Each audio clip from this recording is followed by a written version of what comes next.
All right, y'all, before you go under contract on a home in Denver, make sure you're talking about the 3 home inspections that I always recommend my clients get: home, sewer, radon. Let's talk about it. So a home inspection, a radon test, and a sewer scope. I always recommend my clients get all 3. The home inspection is when the inspector is going to come into the property and essentially go top to bottom on the home.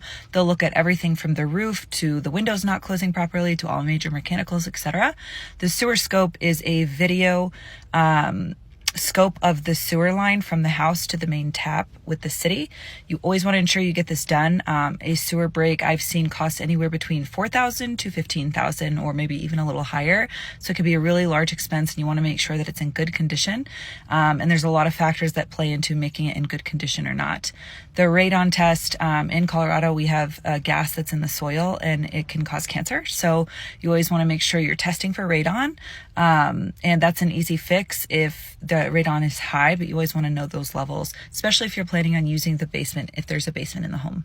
There are additional inspections as well if you wanted to get them done. For example, like a mold test, there's a structural inspection. You can even have a roofer come out and verify the condition of the roof.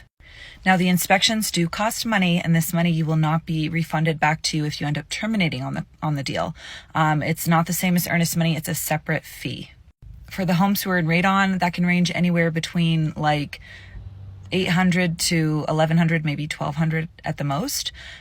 Typically, unless you have a very large home, then maybe a little bit more. The mold, it varies based on the number of samples that they take, but I would say it's a couple hundred. And then the structural, of course, it's usually a few hundred for them to just come out, take a look, and give you a report.